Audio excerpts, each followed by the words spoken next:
Hello everybody, एक बार फिर से आप सभी का हेल गार्डन में स्वागत है। ये बीटी डैश नोवेल का एपिसोड नंबर 255 और इसमें जियान और मेड्यूसा जाने वाले हैं 9 Sarin deep ground Python tribe में। वेल इनकी एग्जैक्ट टारगेट वो 9 सरीन स्प्रिंग है, लेकिन उसमें जियान का क्या फायदा होने वाला है, चलो हम उसके बारे में जानते हैं इस एपिसोड में। उससे पहले पिछले एपिसोड का रिकैप हो जाए। जैसे पिछले पार्ट की शुरुआत होती है flower sect, burning flame valley और पिल टावर के एक्सपर्ट्स फॉलिस्टा फॉलिन में आ चुके होते हैं। ये लोग इन सभी का स्वागत करते हैं। थोड़ी देर तक चैट करने के बाद ये सभी मीटिंग हॉल के अंदर चले जाते हैं। अब क्योंकि जियान के लिए अलायंस सबसे इम्पोर्टेंट मैटर्स में से एक है, शुरुआत में चीजों को एक्सप्लेन ये लोग करते हैं। वो बताते हैं कि किस तरीके से profound sky sector flower sector दबाने के पीछे भी हॉल ऑफ सोल का ही हाथ था। और तो और बर्निंग फ्लेम वैली के एंसेस्टर होयन काफी समय पहले हॉल ऑफ सोल से खुद फाइट कर चुके हैं। और जहाँ तक बात रही पिल टावर की, हॉल ऑफ सोल सबसे ज्यादा नुकसान तो पिल टावर का करता है, क्योंकि हॉल ऑफ सोल की टारगेट एल्केमिस्ट की सोल्स होती हैं। अब जिस तरीके की जियान और यालाओ की हॉल ऑफ सोल से दुश्मनी है, उनके बारे में तो कुछ बात करने की जरूरत ही नहीं है। पूरी सिचुएशन को रियलाइज करने के बाद पिल टावर के फर्स्ट एल्डर सबसे पहले एग्री कर लेते हैं। ऑफ कोर्स फ्लावर सेक्ट और बर्निंग फ्लेम वैली के लोग पहले से अलायंस को कहीं न कहीं ज्वाइन कर चुके होते हैं। अब क्योंकि अलायंस फॉर्म हो चुकी है तो जियान कहता है इसका कुछ न कुछ तो नाम होना चाहिए। वैसे नामकरण संस्कार में एंसेस्टर हुइन काफी इंटरेस्ट दिखाते हैं। वो सुझाव देती है कि इस अलायंस का नाम एब्सोल्यूट राइशियस हॉल रखना चाहिए, लेकिन नाम कुछ ज्यादा ही ओवरबेरिंग होता है। तभी पिल टावर के फर्स्ट एल्डर सजेस्ट करते हैं जिस तरीके से हॉल ऑफ सोल्स को मेंशन की तरह यूज करता है, हमें अपने अलायंस के नाम में हेवन को मेंशन के रूप में यूज करना होगा। ये सुन के सभी लोग नोट करते हैं। जियान से सिंप्लीफाई करते हुए बोलता है हेवन को हम आसमान बोल सकते हैं। इस तरीके का हमारे अलायंस का नाम हो जाएगा स्काई मेंशन, जिसे पूरी तरीके से बोलते हैं स्काई मेंशन अलायंस। अलायंस का नामकरण संस्कार करने के बाद ये लोग जो सेलिब्रेट करना शुरू ही करते हैं, तभी हॉल के मिडिल का स्पेस एकदम डिस्टॉर्ट होने लगा था। इस स्पेशल क्रैक में से एक ब्लैक फॉग बाहर आता है। ये तुरंत ही काले रंग के फिगर में ट्रांसफॉर्म हो जाता है। ये शैडो खुद को इंट्रोड्यूस करती हुए बोलती है कि वो हॉल ऑफ सोल्स का डेप्यूटी हॉल चीफ है। वो कहता है स्काई मेंशन अलायंस, ये नाम थोड़ा इंटरेस्टिंग लगता है, लेकिन क्या तुम इस अलायंस को एंजॉय करने के लिए जिंदा रहोगे, इसके बारे में कुछ कहा नहीं जा सकता। इसके यहाँ पे आने के मेन 2 गोल होते हैं। फॉर एग्जाम्पल, जैसे यहाँ पे अपेयर हुआ था, ये तुरंत ही बर्निंग फ्लेम वैली और फ्लावर सेक्ट को धमकाना शुरू कर देता है, जैसे वो इस अलायंस से अपने कदमों को पीछे ले लें। हालांकि वो धमकियां तो पिल टावर को भी देता है, लेकिन फर्स्ट एल्डर ईंट का जवाब पत्थर से देते हैं। जब वो समझता है कि यहाँ उसकी दाल नहीं गलने वाली, उसका ध्यान जाता है जियान की तरफ। वो जियान से कहता है जियान, तो हमें तोशा एंशिएंट गॉड सौंप दो, वरना तुम्हारे फादर की डेथ के तुम खुद रिस्पॉन्सिबल हो गए। उसने जियान को एक मिरर शो किया था, इसमें उसके फादर होते हैं। अपने पिता की ऐसी हालत को देख के जियान की आंखें किसी फिरोशियस बीस्ट की तरह लाल हो जाती हैं, लेकिन इससे पहले पूरी तरीके से आउट ऑफ कंट्रोल हो पाता यालाओ से रोक लेते हैं। उस सिचुएशन को रियलाइज करता है। फिर उसके बाद हॉल ऑफ सोल के डेप्यूटी हॉल चीफ ने चाहे कितनी कोशिश करी हो, जियान के इमोशन से बदलाव बिल्कुल नहीं आते। अब क्योंकि black shadow hall of soul के डेप्यूटी हॉल चीफ की वजह से एक शैडो होती है, जियान इसे एक इशारे में डिस्ट्रॉय कर देता है। सीन आगे शिफ्ट हुआ था। यालाओ जियान को बताते हैं कि अभी प्योरीफाइंग डिमोनिक लोटस फ्लेम को दुनिया में अपीयर होने में करीब 9 महीने का समय रह गया है। जियान को इस समय का पूरा अच्छे से इस्तेमाल करना होगा। वो जियान को सजेस्ट करते हैं कि जियान काइलिन के साथ 9 सरीन स्प्रिंग को विजिट करे, जहाँ पे काइलिन को बेंशेंग में एडवांस करने की सफिशिएंट एनर्जी मिल जाएगी। हालांकि वहाँ पे जियान का भी जाने का कुछ रीजन होता है, खैर उसके बारे में हम आगे की स्टोरी में जानते हैं। जब यालाओ जियान से कहते हैं कि उसे भी 9 सरीन स्प्रिंग में जाने की जरूरत है, इन शब्दों को सुन के जियान स्टार्टेड हो गया था। जियान को देख के यालाओ की आंखें थोड़ी सी स्ट्रेंज हो जाती हैं। वो हंस के बोलते, तुम मुझे ये मत कहना कि सिर्फ क्योंकि तुमने दोशें क्लास में ब्रेक थ्रू कर लिया है, तुम प्यूरीफाइंग डिमोनिक लोटस फ्लेम को आसानी से सबड्यू कर पाओगे। जियान की फेस मसल्स ट्विच होती हैं। वो कहता है अब मैं ऐसा भी नहीं कर सकता। अब अगर वो काफी हाई लेवल की हेवी फ्लेम को भी सॉल्व करता है, तब भी उसकी स्ट्रेंथ सिग्निफिकेंटली राइज नहीं होने वाली। लेकिन यालाओ के हिसाब से अगर जियान अभी की स्ट्रेंथ के साथ प्यूरीफाइंग डिमोनिक लोटस फ्लेम को सबड्यू करना चाहता है, तो उसकी स्ट्रेंथ काफी नहीं है। ये चीज जियान को काफी शॉकिंग लगती है। यालाओ अपने सिर को लगे सॉफ्ट आवाज में कंटिन्यू करते हैं। हेवली फ्लेम रैंकिंग की टॉप 3 हेवली फ्लेम्स अपने अलग अलग टेरिफाइंग एस्पेक्ट्स को पोजेस करती हैं। आखिर ऐसे डिवाइन ऑब्जेक्ट को सबड्यू करना इतना आसान कैसे हो सकता है? यालाओ कहते हैं जब तुम रिट्रीट में थे तब मैंने कुछ एंशिएंट बुक्स को ध्यान से पढ़ा। उन किताबों के अंदर प्योरीफाइंग डिमोनिक लोटस फ्लेम से रिलेटेड काफी न्यूज अवेलेबल थी। ये डीमन लोटस फ्लेम हर 1000 साल में अपीयर होती है, लेकिन अब तक इसे कोई भी सबड्यू नहीं कर पाया है। तुम इस फैक्ट के बारे में समझ के जान ही गए होगे कि ये चीज कितनी टेरिफाइंग है। जियान का एक्सप्रेशन चेंज होता है। वो यालाओ से कहीं न कहीं एग्री करने लगा था। जब भी प्योरीफाइंग डिमोनिक लोटस फ्लेम की बर्थ होती है, ये कई पीक लेवल के एक्सपर्ट्स को अट्रैक्ट कर लेती है, लेकिन कई बार दुनिया में प्रकट होने के बाद भी अभी तक किसी को सबड्यू नहीं कर पाया है। ये प्योरीफाइंग डिमोनिक लोटस फ्लेम की फाइटिंग पावर को शो करता है। अगर वो पीक एक्सपर्ट भी अंत में जाके फेल ही हो गए, तो जियान जो कि सिर्फ दोशें की इनिशियल स्टेज पे है, वो भी इसे सबड्यू नहीं कर पाएगा। यालाओ सीरियस एक्सप्रेशन के साथ बोलते हैं, अगर तुम सच में प्योरीफाइंग डिमोनिक लोटस फ्लेम को सबड्यू करना चाहते हो, तो फिर तुम्हें पहले से प्रिपेयर करना होगा। अब क्योंकि जियान की स्ट्रेंथ दोशें लेवल पे पहुंच चुकी है, उसे अगर कोई ऑर्डिनरी हेवी फ्लेम दे दी जाती है, उसकी स्ट्रेंथ में कुछ खास राइज नहीं होगा। अगर अपनी स्ट्रेंथ को सिग्निफिकेंट तरीके से बढ़ाना चाहता है तो उसे टॉप 3 हेवली फ्लेम्स के बारे में सर्च करना होगा। जियान पूछता है कि उस 9 सरीन स्प्रिंग के अंदर कुछ ऐसा है जो कि हमारी हेल्प कर सके। ये सुन के येलो नोट करते हैं। जैसे ही वो अपने हाथ को क्लेंच करते हैं, एक डार्क रेड स्क्रोल अपीयर हुआ था जिस पल में प्रकट होता है। इसमें से एक ठंडी रिपल फैलने लगती है। जैसे आसपास की हवा इन रिपल्स को ऑब्जॉर्ब करती है, ऐसा लगता है जैसे आसमान को ठंडे बादलों के समंदर ने कवर कर लिया हो। ये स्क्रोल काफी मिस्टीरियस लगता है। येलो इस एंशिएंट स्क्रोल को सहलाते हुए बोलते हैं, इस टियर 9 मेडिसिन फॉर्मूले को हासिल करने के लिए मुझे काफी हैवी प्राइस पे करनी पड़ी है। इसे कहा जाता है 9 यंग येलो स्प्रिंग पिल। जब तुम प्यूरिफाइंग डेमोनिक लोटस फ्लेम को सब्ड्यू कर रहे होगे, तुम इसे प्यूरिफाइंग डेमोनिक लोटस फ्लेम की बॉडी में इंसर्ट कर सकते हो। इसके अंदर की एक्सट्रीम यिन फोर्स धीरे धीरे करके डेमोनिक फ्लेम को वीक कर देगी। ऐसा होने पे तुम्हारे इसे सब्ड्यू करने के चांसेस बढ़ जाएंगे। जिस एल्केमिस्ट गुरु के हाथ में फॉर्मूला होता है वो इसे येलो को देने के लिए तैयार नहीं हो रहा था। अंत में जाके येलो को इसकी काफी महंगी कीमत चुकानी पड़ी। येलो कहते हैं लेकिन इस 9 येलो स्प्रिंग पिल को रिफाइन करने के लिए तुम्हें की इंग्रेडिएंट की जरूरत होगी और उस इंग्रेडिएंट को कहा जाता है स्प्रिंग ब्लड क्रिस्टल। ये स्प्रिंग ब्लड क्रिस्टल सिर्फ स्प्रिंग की नीचे सतह पर जन्म लेता है। इस वजह से बचे हुए 9 महीनों में तुम्हें 9 सरीन स्प्रिंग जाना होगा, क्योंकि स्प्रिंग ब्लड क्रिस्टल को ऑब्टेन करने के बाद ही तुम उस 9 स्प्रिंग पिल को रिफाइन कर पाओगे। क्योंकि तुम्हारी स्ट्रेंथ के साथ अगर तुम ऐसा नहीं करते तो तुम्हारे प्योरिफाइंग डेमोनिक लोटस फ्लेम को सब्ड्यू करने के चांसेस ज्यादा हाई नहीं होने वाले। जियान की आंखें देखती हैं इस डार्क रेड स्क्रोल को। वो कुछ समय के बाद नोट करता है ये प्योरिफाइंग डेमोनिक लोटस फ्लेम जियान के लिए कुछ ज्यादा ही इंपॉर्टेंट है। इस वजह से रिगार्डलेस चाहे कुछ भी हो जाए, ये उसके हाथ से नहीं बचनी चाहिए, क्योंकि अगर इस बार वो फेल हो गया तो फिर इस डेमोनिक फ्लेम की फिर से अपीयर होने के लिए हजारों सालों का वेट करना जियान के लिए एक्सट्रीमली डिफिकल्ट हो जाएगा। इस एंशिएंट डार्क रेड स्क्रोल को रिसीव करने के बाद जियान हल्के से साय करता है। वो कहता है हेवल फ्लेम को सॉल्व करने के लिए मुझे प्रिपेयर करे हुए काफी साल हो चुके हैं। बस जब ग्रीन लोटस कोर फ्लेम और फॉलन हार्ट फ्लेम को सॉल्व कर रहा था, बस तभी जियान को पहले से प्रिपेयर करने की जरूरत पड़ी थी, क्योंकि उसके बाद उसे जो भी हेवली फ्लेम मिलती है जियान उन्हें डायरेक्टली सॉल्व कर लेता है। उसे कैसी भी तैयारी करने की जरूरत नहीं होती। अनएक्सपेक्टेड बात है कि इन पुराने स्टेप्स को उसे फिर से परफॉर्म करना होगा। याला एक्सप्लेन करते हुए बोलते हैं हमारे पास और कोई विकल्प नहीं है। इस प्यूरिफाइंग डेमोनिक लोटस फ्लेम को उस 3000 बर्निंग फ्लेम से बिल्कुल कंपेयर नहीं किया जा सकता। तुम जस्ट इमेजिन करने की कोशिश करो कि वो प्यूरिफाइंग डेमोनिक लोटस फ्लेम कितना पावरफुल होगा। रूमर्स के हिसाब से उसकी मौत इस प्यूरिफाइंग डेमोनिक लोटस फ्लेम के बैकलैश की वजह से हुई थी। इस रूमर के बारे में जान के जियान का हार्ट एकदम ट्रेम्बल हो जाता है। जियान के चेहरे पे सोलम एक्सप्रेशन आ चुका था। उस प्यूरिफाइंग डेमोनिक लोटस सेंट की स्ट्रेंथ कम से कम 9 स्टार दोषण लेवल पे पहुंच चुकी होगी, लेकिन उस लेवल का एक्सपर्ट भी प्यूरिफाइंग डेमोनिक लोटस फ्लेम के बैकलैश को नहीं सह पाया। तो फिर जियान की 1 स्टार दोषण की स्ट्रेंथ कहाँ ही सफिशिएंट होने वाली है। जियान नोट करके बोलता है लगता है मुझे इस पिल को रिफाइन करना ही होगा। वो इमीडिएटली येलो से पूछता है क्या इस 9 सरीन स्प्रिंग को 9 Sarin deep ground Python tribe manage करती है। येलो सोलम आवाज में कहते हैं हाँ, ये 9 सरीन स्प्रिंग अंडरग्राउंड में लोकेटेड है। वो जगह 9 सरीन डीप ग्राउंड पाइथन की टेरिटरी में पड़ती है। वो इसे अपना होली ग्राउंड मानते हैं। कोई भी 9 सरीन डीप ग्राउंड पाइथन का मेंबर जो कि एडवांस करने वाला होता है, वो एक बार स्प्रिंग के अंदर डुबकी मारता है, क्योंकि इसमें सोक करने से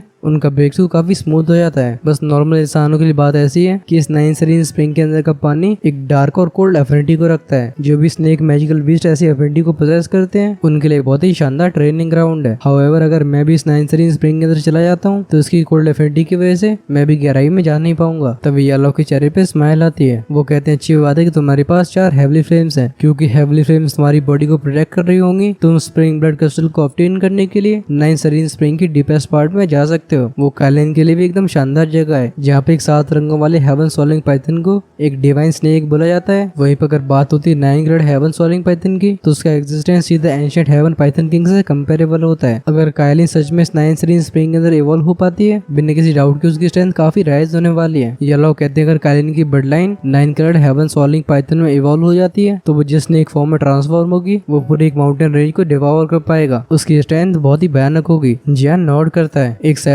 कलर्ड हेवन सॉलिंग पाइथन खुद में रेयर है, तो फिर 9 कलर्ड हेवन सॉलिंग पाइथन की बात ही छोड़ो। अगर एंशिएंट टाइम की बात करी जाए तो एग्जिस्टेंस बहुत ही कम बार अपीयर हुआ है। अगर काइलिन सफलता पूर्वक इवॉल्व हो जाती है तो तब की उसकी स्ट्रेंथ के ऊपर जियान को बिल्कुल डाउट नहीं है। जियान कहता है क्योंकि 9 सरीन स्प्रिंग को 9 Sarin deep ground Python tribe manage करती है, नेचुरली हम एंटर करने से वो जरूर रोकेंगे। आखिरकार 9 Sarin deep ground Python tribe magical beast world की 3 ग्रेट ट्राइब्स में से एक है। इनकी स्ट्रेंथ को बिल्कुल अंडर एस्टिमेट नहीं किया जा सकता। उनकी ट्राइब के अंदर डेफिनेटली कुछ पीक लेवल के एक्सपर्ट्स मौजूद होंगे। जियान और काइलिन की जर्नी बिल्कुल रिलैक्सिंग नहीं होने वाली है। येलो हंस के बोलते हैं अभी तुम्हारी जिस लेवल की स्ट्रेंथ है 9 Sarin deep ground Python tribe के अंदर भी ऐसे बहुत कम लोग हैं जिनके पास तुम्हें डिफीट करने की एबिलिटी हो। वो ओल्ड में अपने आप को हाइड करके रखते हैं, वो जनरली अपीयर नहीं होते हैं। ऑफ कोर्स अगर ऐसा हो भी आता है तो तुम मेरे स्पेशल टोकन को तोड़ सकते हो। इस समय के दौरान मैं लगातार एंसेस्टर हुएरिन के साथ रहूंगा। जैसे हमें समनिंग का कॉल मिलता है हम तुरंत ही तुम्हारे पास पहुंचने की कोशिश करेंगे। हमारे स्काई मेंशन अलायंस के अभी के स्टैंड के साथ हमें उस ट्राइब से डरने की जरूरत नहीं है। येलो के शब्दों को सुन के जियान स्माइल करता है। भले ही फॉलिंग स्टार पवेलियन की strength 9 Sarin deep ground python से कंपेरेबल ना हो, लेकिन अब अलायंस फॉर्म हो चुकी है। अलायंस की स्ट्रेंथ के साथ उन्हें 9 Sarin deep ground Python tribe से बिल्कुल डरने की जरूरत नहीं है। जियान भी समझ आता है कि उसके पास समय की काफी कमी है। वो कहता है अगर ऐसी बात है तो हम स्प्रिंग के लिए कल ही निकलेंगे। मुझे इतना ज्यादा टाइम को वेस्ट करते हैं। प्योरीफाइंग डेमोनिक लोटस फ्लेम के अपीयर होने का दिन और भी पास आता जा रहा है। उसे ऐसा होने से पहले उस 9 इंच स्प्रिंग फिल को रिफाइन करना है, क्योंकि अगर ऐसा वो नहीं कर पाता और वो प्योरीफाइंग डेमोनिक लोटस फ्लेम को सबड्यू करने के मौके को गवा देता है तो उसके पास रोने की कोई जगह नहीं बचेगी। ये लॉ स्माइल करके नोट करते हैं। वो कहते हैं तुम बिल्कुल चिंता मत करो, इस समय के दौरान मैं अलायंस के मामलों को अच्छे से संभालूंगा। जैसे ही अगले दिन की सुबह होती है, जियान, काइलिन, लिटिल फीट डॉक्टर और चिंगलिन फॉलिंग स्टार पवेलियन से बाहर आ जाते हैं। इनका टारगेट होता है बीस्ट रीजन। अब क्योंकि ये जियान के लिए पहली बार नहीं है जब वो बीस्ट रीजन जा रहा हो, इस वजह से जियान रास्ते से काफी फेमिलियर होता है। उसकी स्ट्रेंथ राइज हो चुकी है। नेचुरल सी बात है कि उसकी स्पीड भी काफी तेज हो चुकी है। ये जर्नी जिसे कंप्लीट करने में जियान को कई दिन लगने वाले थे, उसे वो आधे दिन के अंदर ही खत्म कर देता है। बीस्ट रीजन में एंटर करने के बाद जियान का ग्रुप एक जगह पे लंबे समय तक नहीं रुकता। वो सीधा 9 Sarin deep ground Python Tribe की लोकेशन पे जाने लगे थे। भले 9 Sarin deep ground Python Tribe की कई ब्रांचेस सरफेस पे हों, लेकिन उनकी असली रहने की जगह अंडरग्राउंड होती है। इस ट्राइब के मेंबर्स की संख्या इतनी ज्यादा है कि इसे सबसे बड़े क्लैंस की पोजीशन में से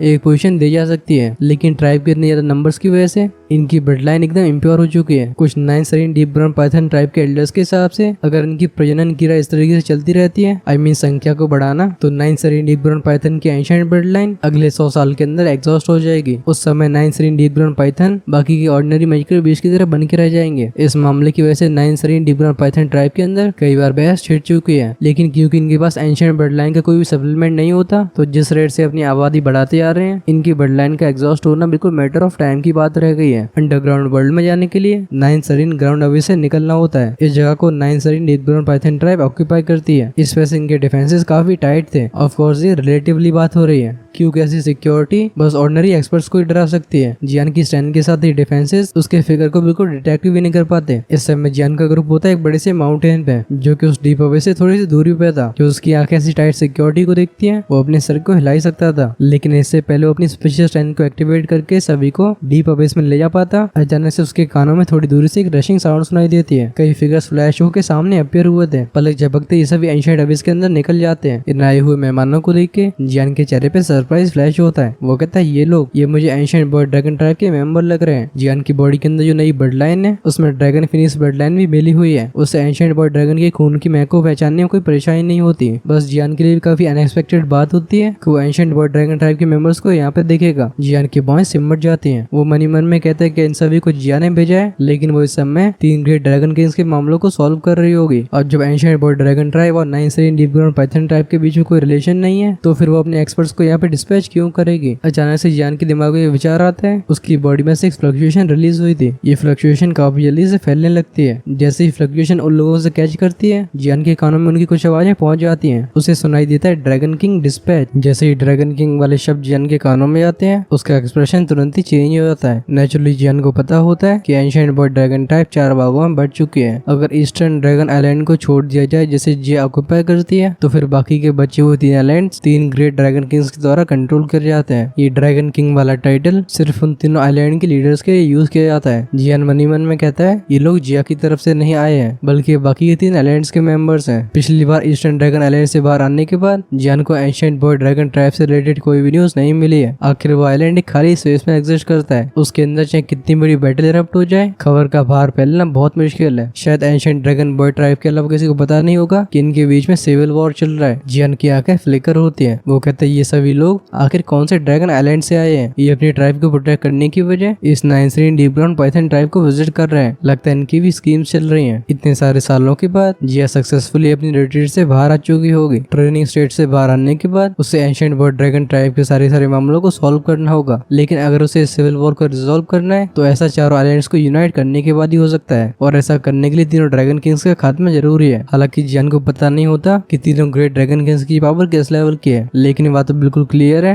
कि वो कम से कम 200 लेवल पे पहुंच चुके होंगे। फिर भी चाहे कुछ भी हो, जियान को बिल्कुल पता नहीं होता कि इनकी स्ट्रेंथ कितने स्टार से आगे बढ़ चुकी है। जियान खुद से बड़बड़ाते हुए बोलता है, लगता है जैसे मुझे टाइम मिलता है मुझे एम्प्टी रियल में एंटर करके इन्वेस्टिगेट करना होगा। भले ही ड्रैगन फिनिश ब्लड लाइन को ऑब्टेन करने के बाद जिया की स्ट्रेंथ काफी खतरनाक तरीके से राइज हो चुकी हो, लेकिन ये तीनों ग्रेट ड्रैगन किंग्स काफी एक्स्ट्राऑर्डिनरी है, मुझे वहाँ पर जाके उसकी हेल्प करनी होगी। और तो और अगर एंशिएंट बॉय ड्रैगन टाइप फिर से यूनाइट हो जाती है तो इसकी स्ट्रेंथ एक बार फिर से खतरनाक लेवल पे पहुंचेगी। और जैसी जियान और जिया के बीच की रिलेशनशिप है वो एंशिएंट बॉय ड्रैगन ट्राइब को अपनी अलायंस में शामिल कर सकता है। उस समय हॉरोसुल की तो बातें छोड़ो, इवन हेलग्रेन भी स्काई मेंशन अलायंस को बिल्कुल अंडर एस्टिमेट नहीं करेगा। जियान की आंखें उन फिगर्स को लगातार देख रही होती हैं। वो डीप अवेस में खड़े हुए कुछ लीडर से बात करते रहते हैं, जिसके बाद लीडर्स अवेस का रास्ता खोल लेते हैं। ग्रुप बड़ी आसानी से एंटर हो जाता है। जियान कहता है यूजुअली एंशिएंट बॉय ड्रैगन ट्राइब बाकी मैजिकल बीस्ट ट्राइब को कुछ नहीं समझती, तो फिर ग्रेट ड्रैगन किंग अपने एक्सपर्ट्स को यहाँ पे बेच के करना क्या चाहता है। जियान अपने हाथ को वेव करता है, एक स्पेशल फोर्स कालिन के ग्रुप को रैप कर लेती है। वो अजीब तरीके से डिसअपियर हो गए थे। सीन चेंज होता है, हम देखते हैं कुछ फिगर्स को, ये काफी तेजी से अंडरग्राउंड की तरफ जा रहे होते हैं। इनके ऑरे काफी स्ट्रॉन्ग थे और तो इनकी फिजिकल बॉडी भी एक्सट्रीमली पावरफुल लगती है। ये बिना किसी दुखी का रिलीज करे किसी मीटरॉइड की तरह नीचे गिर रहे होते हैं। लगातार हवाएं सीटी बजाती हैं। नीचे जाते जाते एक बंदा पीछे देखता है, उसका ध्यान होता है एक बारी भरकम से दिखने वाले इंसान पे। वो कहता है कमांडर चिन, क्या अब ये 9 Sarin deep ground Python Tribe हमें रिप्लाई करने के लिए तैयार है? क्योंकि अगर ये हमारी हेल्प करते हैं हम ईस्टर्न ड्रैगन आइलैंड को पूरी तरीके से हरा सकते हैं। इस तरीके से वॉर हमारे हाथ में आ जाएगा। ये बंदा काफी पावरफुल होता है। भले ही इनके नीचे गिरने की वजह से हवाओं की आवाजें काफी तेज हो, लेकिन इसकी आवाज दूसरे बंदे के पास आराम से पहुंच जाती है। हमारा ध्यान जाता है उस भारी भरकम से इंसान पे। इसकी आईब्रोज काफी मोटी मोटी होती हैं। इसकी बॉडी हल्के से प्रेशर को एमिट कर रही थी। क्लियरली इसे देख के ऐसा लगता है जैसे काफी समय से हाई अथॉरिटी पे रहा है। वो कहता है हमें इस बार सफलता मिलनी चाहिए। हमारे नॉर्दर्न ड्रैगन आइलैंड के पास एंशिएंट हेवन सरपेंट का ब्लड एसेंस है। ये 9 Sarin deep ground Python Tribe अपनी ब्लड लाइन को रिस्टोर करने के लिए कुछ भी करने को तैयार है। जब इस तरीके से बेनिफिट्स उनके सामने हो तो वो नेचुरली हमें रिजेक्ट नहीं करने वाले। वो सवाल पूछने वाला बंदा थोड़ा हेजिटेट करने का फिर से बोलता है, लेकिन अब ईस्टर्न ड्रैगन आइलैंड के पास ड्रैगन एम्परर है। एंशिएंट बॉय ड्रैगन ट्राइब के अंदर ब्लड लाइन का मैथ बहुत ज्यादा होता है। जैसे किसी भी ट्राइब मेंबर को मालूम पड़ता है कि सामने खड़ा व्यक्ति एंशिएंट ड्रैगन की रॉयल ब्लड लाइन को पोजेस करता है, उसके घुटने अपने आप ही ढीले हो जाएंगे। ये सुन के वो लार्ज मैन अपनी आईब्रोज को नेट करके बोलता है अब इस सब के बारे में बात करने का कोई फायदा नहीं है। और आखिरकार सच्चाई के बारे में कौन नहीं जानता है। हमारे ड्रैगन किंग के पास जेन्युइन रॉयल ब्लड लाइन है, हमें बस उनके ऑर्डर्स को फॉलो करना है। इस बंदे के शब्दों को सुनने के बाद पूरी टोली बस नॉड ही कर सकती थी। वो भारी भरकम सा बंदा जिसको लोग कमांडर चिन बोल रहे होते हैं वो हल्के से स्नोट करता है। वो अपने हाथों को वेव करके नीचे जाने की स्पीड को बढ़ाने वाला था, तभी कुछ फिगर्स उसके सामने अपीयर होते हैं। उसकी इंडिफरेंट आंखें सभी को देखती हैं। ये कमांडर चिन काफी कॉशियस इंसान होता है। जैसे उसे सामने का ग्रुप दिखाई देता है वो डीप आवाज में कहता है 9 Sarin deep ground Python tribe के मेंबर्स नहीं है, तुम सभी केयरफुल रहो। इसकी मांसपेशियां एकदम टाइट होने लगती हैं, ऐसा लगता है ये बैटल के लिए रेडी हो रहा है। कमांडर चिन अपनी फिस्ट को क्लेंच करके चिल्ला के बोलता है सामने वाले गेट लॉस्ट हो जाओ। इस बंदे की कोल्ड आवाज को सुन के उस ग्रुप में जो यंग मैन होता है फाइनली उसका ध्यान उस कमांडर के ऊपर जाता है। ऑफ कोर्स ये हमारा जियान होता है। जियान कहता है तुम लोग थोड़ा यहाँ पे रुको, मैं तुमसे कुछ सवाल पूछना चाहता हूँ। वो अपने हाथ को आगे उठाता है, फिर वो हाथ क्लेंच हो जाता है। जैसे कमांडर चिन जियान को हाथ उठाते हुए देखता है उसका एक्सप्रेशन एकदम चिली हो जाता है। एक मैजेस्टिक दुखी उसकी बॉडी से बाहर आ जाती है, लेकिन इससे पहले कुछ भी कर पाता वो इस फैक्ट को डिस्कवर करके एकदम शॉक हो गया था कि उसके आसपास का स्पेस एकदम जम गया है। ये सभी कठपुतली की तरह काम करते हैं। इनकी बॉडी से इनकी सुन नहीं रही थी। ये सभी चुपचाप से नीचे आके जियान के सामने आके रुक जाते हैं। जिस तरीके से जियान के रैंडम एक्शन ने इस पूरी टोली को रोक लिया था, कमांडर चिन के दिल में एक चिल फैल जाती है। वो कहते तुम कौन हो? हम एंशिएंट बॉय ड्रैगन ट्राइब के मेंबर हैं। चाहे कुछ भी हो, लेकिन ये कमांडर चिन एक 5 स्टार दोजन लेवल का एक्सपर्ट है, लेकिन उसकी असिस्टेंट सामने खड़े इंसान के लिए बिल्कुल बच्चों का खेल लगती है। जियान इस कमांडर चिन की तरफ देख के बोलता है तुम सभी northern Dragon island, southern dragon island और वेस्टर्न ड्रैगन आइलैंड में से किस में से हो? इस सवाल को सुन के कमांडर चिन की आंखें एकदम श्रिंक हो जाती हैं। सिर्फ क्लैन के मेंबर्स को भी पता होता है कि एंशिएंट बॉय ड्रैगन ट्राइब 4 हिस्सों में बढ़ चुकी है। आखिर ये बातें सामने खड़ा इंसान कैसे जान सकता है? खैर भले ही कमांडर चिन अपने दिल में काफी शॉक फील कर रहा हो, लेकिन वो अपने चेहरे पे कुछ भी शो नहीं करता। वो बस एक हैवी आवाज में कहता है तुम जिसकी बात कर रहे हो मुझे उसके बारे में कुछ नहीं पता। जियान एकदम इमोशनलेस होता है। जैसे उसकी उंगली आगे बढ़ती है कमांडर चिन की बॉडी में एक हल्का सा होल अपीयर हुआ था। बैंग साउंड के साथ इसमें से खून बाहर आने लगता है। नीचे वेस्ट में खून इस तरीके से गिर रहा था जैसे ही खून किसी बड़े से टैंक में से आ रहा हो। इस अटैक को सफर करने के बाद कमांडर चिन की पूरी बॉडी कांपने लगती है। उसकी फ्यूरियस आंखें जियान को देखती हैं। खैर भले कमांडर चिन के एटीट्यूड को देख के ऐसा लगे वो बिल्कुल झुकने वाला नहीं है। जियान का चेहरा बिल्कुल फ्लक्चुएट नहीं होता। जियान की उंगली फिर से सामने की तरफ प्रेस होती है। हम देखते हैं कमांडर चिन की बॉडी में एक के बाद एक होल अपीयर होते जा रहे हैं। एक ही पल में कमांडर चिन की पूरी बॉडी को फ्रेश ब्लड ने कवर कर लिया था। ऐसे सीन को देखे कमांडर चिन का ग्रुप एकदम टेरिफाइड हो जाता है। आखिरकार एक एंशिएंट बॉय ड्रैगन की बॉडी बहुत ही स्ट्रांग होती है, लेकिन सामने खड़े इस लड़के के सामने ऐसे शरीर की मजबूती बिल्कुल कागज की तरह लग रही है। हर एक फिंगर से एक होल क्रिएट होता है। जियान इंडिफरेंट तरीके से सिचुएशन के बारे में बताते हुए बोलता है जिस रेट से तुम्हारी बॉडी में से खून बाहर आ रहा है अगले 5 मिनट्स के अंदर तुम्हारा शरीर पूरे खून को खो देगा। मुझे लगता है तुम्हें पता ही होगा कि कोई भी एंशिएंट बॉय ड्रैगन जिसकी बॉडी से पूरे खून को निकाल लिया जाए उसका अंजाम क्या होता है। जियान के इन शब्दों को सुन के कमांडर चिन की पूरी बॉडी खतरनाक तरीके से ट्रेम्बल होने लगती है। एंशिएंट बॉय ड्रैगन ट्राइब के मेंबर्स की बॉडी बाकी मैजिकल बीस्ट से सिमिलर होती है। इनकी सारी स्ट्रेंथ इनकी ब्लड लाइन से आती है। अगर इनका खून खत्म हो जाता है तो ये बहुत ही कमजोर हो जाएंगे। अगर वो भविष्य में जैसे तैसे करके अपनी स्ट्रेंथ को फिर से बढ़ा लेते हैं तब भी वो स्ट्रेंथ धीरे धीरे करके वीक होती जाएगी। एंशिएंट बॉय ड्रैगन ट्राइब के वॉरियर्स ऐसी चीज को बिल्कुल बर्दाश्त नहीं कर सकते। कमांडर चिन एक गहरी सांस लेता है। वो एक होर्स आवाज में कहता है, हम सभी नॉर्दर्न ड्रैगन आइलैंड से आए हैं। आखिर आप सभी कौन है? हमारी नॉर्दर्न ड्रैगन आइलैंड ने आप जैसे इंसान को कभी ऑफेंड नहीं किया। क्या जियान के सवालों पर ध्यान न देते हुए अपने सवाल को पूछता है। वो कहता है, अभी के एंशिएंट बॉय ड्रैगन ट्राइब की सिचुएशन कैसी है? ये सुन के कमांडर चिन थोड़ा हेजिटेट करने लगा था, लेकिन क्योंकि वो जियान के मेथड्स को पहले एक्सपीरियंस कर चुका है वो इस बार एकदम ईमानदारी से रिप्लाई करता है। वो कहता है, इस समय एंशिएंट बॉय ड्रैगन ट्राइब सिविल वॉर में चली गई है। तीनों ग्रेट ड्रैगन आइलैंड ने मिलकर ईस्टर्न ड्रैगन आइलैंड के ऊपर हमला कर दिया है, लेकिन ईस्टर्न ड्रैगन आइलैंड के नए ड्रैगन एम्पर की वजह से ये वॉर एकदम बीच में अटक चुका है। और तो ईस्टर्न ड्रैगन आइलैंड के वाइल्डर्स जो कि एम्प्टी रेल में ट्रेन कर रहे होते हैं उन्हें ड्रैगन एम्पर ने सम्मान कर लिया है। उनकी स्ट्रेंथ बढ़ चुकी है। जियान की बॉय सिकुड़ चुकी थी। वो साय करके बोलता है, तो ये शुरू हो गया। हाँ, लगता है ऐसे में जिया काफी परेशानी में है। जियान पूछता है, तुम सभी 9 Sarin deep ground Python tribe में क्यों आए हो? कमांडर चिन अपनी दांती मीस के बोलता है, हमारे यहाँ पे आने का goal 9 Sarin deep ground Python tribe से अलायंस को फॉर्म करना है, जिससे हम ईस्टर्न ड्रैगन आइलैंड के ऊपर जीत हासिल कर सकें। ये सुन के जियान के चेहरे के हावा बदल गए थे। वो कहते, तुम सभी एंशिएंट बॉय ड्रैगन ट्राइब के मेंबर्स हो, लेकिन तुम अपने अंदरूनी मामलों को सॉल्व करने के लिए बाहरी घुसपैठियों को इनवाइट कर रहे हो। कमांडर चिन कहता है, ये डिसीजन हमारे 3 ग्रेट ड्रैगन किंग्स का है। इस पे हमारे जैसे वॉरियर्स का कोई कंट्रोल नहीं है। और तो काफी समय पहले 9 Sarin deep ground Python tribe से इस अलायंस का डिस्कशन हो चुका है। हम बस यहाँ पे उनके रिप्लाई को सुनने के लिए आए हैं। अगर तुम हमें कैप्चर कर भी लेते हो तो फिर हमारे बाद और कोई आएगा। जियान कुछ समय तक तो शांत रहा था। वो अचानक से पूछता है, 9 Sarin deep ground Python tribe के अलावा तीनों ग्रेट ड्रैगन किंग्स और किस किस की हेल्प ले रहे हैं? इस क्वेश्चन को सुनने के बाद कमांडर चिन की बॉडी एकदम टेंशन में आ जाती है। कमांडर चिन को इस तरीके शांत होती हुई देख जियान अपनी एक फिंगर को आगे प्रेस करता है। सभी को चीख की आवाज सुनाई देती है। जियान कहता है, जल्दी से बोलो। जब कमांडर चिन जियान के किलिंग इंटेंट को सेंस करता है उसका दिल एकदम ठंडा हो गया था। वो जल्दी से रिप्लाई करता है, उन्होंने इनवाइट किया है हेवन फिनिक्स डीमन ट्राइब को। हालांकि हेवन डीमन फिनिक्स ट्राइब ने ऑलरेडी हेल्प करने के लिए एग्री कर लिया है, लेकिन वो चाहते हैं जब तीनों great dragon Kings eastern dragon Island के ऊपर जीत हासिल करें तो नए ड्रैगन एम्पर को हेवन डीमन फिनिक्स ट्राइब को सौंप दिया जाए। जैसे शब्द जियान के कान में एंटर करते हैं ऑलमोस्ट इंस्टेंटली जियान का चेहरा एकदम ग्लूमी हो जाता है। उसने बिल्कुल एक्सपेक्ट नहीं किया था कि वो तीनों ग्रेट ड्रैगन किंग्स से ज्यादा बेशर्म होंगे। इन तीनों ने सिर्फ ट्राइब के रूल्स को ब्रेक करके अपने इंटरनल कॉन्फ्लिक्ट में बाहरी लोगों को इन्वाइट ही नहीं किया,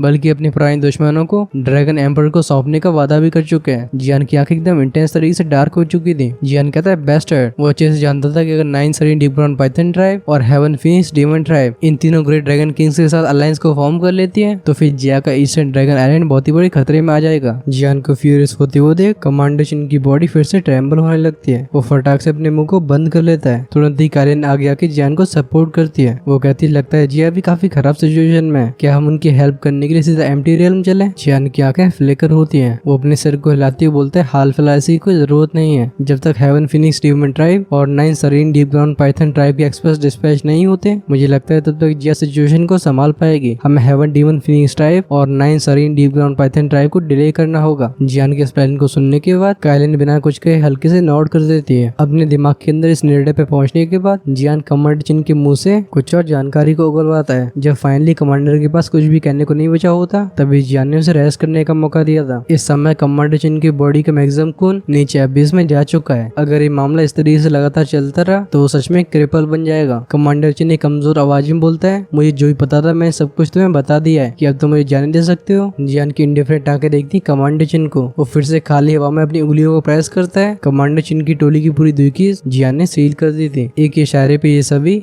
डीप अबिस के कोने में चले जाते हैं। इस अबिस में बहुत सारी टनल्स होती हैं। Even 9 Sarin deep ground Python Tribe को भी पता नहीं होता कि इनमें से हर एक टनल कहाँ पे जा रही है। जिस तरीके से जियान ने इन सभी की दुखी को सील करके इन्हें फेंक दिया है, इन्हें अपनी स्ट्रॉन्ग बॉडी पर रिलाई करके सर्वाइव करना होगा। इन सभी से डील करने के बाद जियान लंबे समय तक यहाँ पे नहीं रुकता। वो कहता है, लेट्स गो, हमें 9 सरीन स्प्रिंग की तरफ जाना होगा। इस बार अपने हाथ को वेव करके आगे उड़ जाता है। कायलिन और लिटिल फी डॉक्टर ग्रुप उसे फॉलो करता है। इस जगह के रास्ते काफी कॉम्प्लिकेटेड होते हैं, लेकिन जियान की टोली यहाँ पे पहले से ही प्रिपेयर होके आई है। इनके पास एक डिटेल्ड मैप होता है। इस वजह से 1 घंटे के अंदर ही ये अंडरग्राउंड दुनिया एरिया में पहुंच जाते हैं। कुछ और स्नेक ट्राइब को क्रॉस करने के बाद ये सभी लगभग आधे घंटे में 9 Sarin deep ground Python tribe के रहने की जगह पे पहुंच जाते हैं, जिसे अंडरग्राउंड सरीन नेटवर्क बोला जाता है। ये अंडरग्राउंड सरीन नेटवर्क वो होता है जहाँ पे 9 Sarin deep ground Python Tribe की हेडक्वार्टर्स लोकेटेड थे। कई स्नेक शिप मैजिकल बीस्ट की आंखों में ये जगह एक होली ग्राउंड की तरह होती है। अब इसकी ऐसी रेपुटेशन और अहमियत की वजह से इसे बहुत ही स्ट्रिक्ट तरीके से गार्ड किया जाता है। इसमें कोई नॉर्मली स्नेक पर्सन एंटर नहीं कर पाएगा। जियान अंडरग्राउंड सरीन नेटवर्क के खेल पे अपीयर होता है। उसकी आंखें नीचे कई पहाड़ों को देखती है। जियान खुद से बड़बड़ाते हुए कहता है ये सच में मैजिकल बीस्ट वर्ल्ड की 3 ग्रेट ट्रायल्स में से एक है। इस माउंटेन रेंज में बहुत सारे एक्सपर्ट्स के औरों को सेंस कर पा रहा हूँ। नीचे इतने सारे स्नेक पीपल को देख के काइलिन के चेहरे को भी सरप्राइज ने कवर कर लिया था। वो कहती है बड़ी अनएक्सपेक्टेड बात है कि मैं यहाँ पे इतनी सारी स्नेक पीपल ट्राइब को देख पा रही हूँ और तो इनका आकार मेरी ट्राइब से कई गुना बड़ा है। वो कहती है मैंने एक बार ट्राइब की जीनियोलॉजी पढ़ी थी। मेरी ट्राइब को वास्ट टाइगर डिजर्ट में आए हुए बहुत लंबा समय हो चुका है। बस मैं ये नहीं जानती हूँ कि क्या हम भी 20 रीजन से ही आए हैं। जियान हल्के से स्माइल करता है। उसकी आंखें अंडरग्राउंड नेटवर्क की और भी डीप रीजन में देखती है। जियान कहता है 9 सरीन स्प्रिंग इस सरीन अंडरग्राउंड नेटवर्क के डीपेस्ट रीजन में होगी, लेकिन यहाँ पे कई एक्सपर्ट छिपे हुए हैं। मैं कुछ बेंचिंग क्लास के एक्सपर्ट्स की भी और ही सेंस कर पा रहा हूँ। अगर उन्हें डिस्टर्ब कर देते हैं तो हमें काफी परेशानी का सामना करना पड़ सकता है। इस वजह से तुम सभी अपने औरों को हाइड कर लो। जियान के ऑर्डर्स को सुन के काइलिन का ग्रुप तुरंत ही नोट करता है। 9 Sarin deep ground Python Tribe काफी स्ट्रॉन्ग है और तो इनका ग्रुप दूसरी पार्टी की टेरिटरी में एंटर कर चुका है। भले जियान के पास 200 लेवल की स्ट्रेंथ हो, लेकिन अगर ये डिस्कवर हो जाते हैं तो चीजें जियान के लिए आसान नहीं होने वाली। जियान अपने हाथ को वेव कर देता है। हम एक स्विच का साउंड सुना लिया था। उसके आसपास का स्पेस तुरंत डिस्टॉर्ट होके काइलिन के ग्रुप को रैप कर लेता है। स्पेस फ्लक्चुएट हुआ था। हम इस ग्रुप को डिसअपीयर होते हुए देखते हैं। अभी का जियान इस दुनिया के पीक लेवल के एग्जिस्टेंस में से एक हो चुका है। अब स्पेशल स्ट्रेंथ उसकी उंगलियों पे डांस करती है। अब वो चाहे तो बड़े आराम से एम्प्टी रेल में वॉक कर सकता है। हालांकि जियान अपने साथ 3 और लोगों को लेके आ रहा होता है, लेकिन इससे जियान को कोई थकान नहीं होती।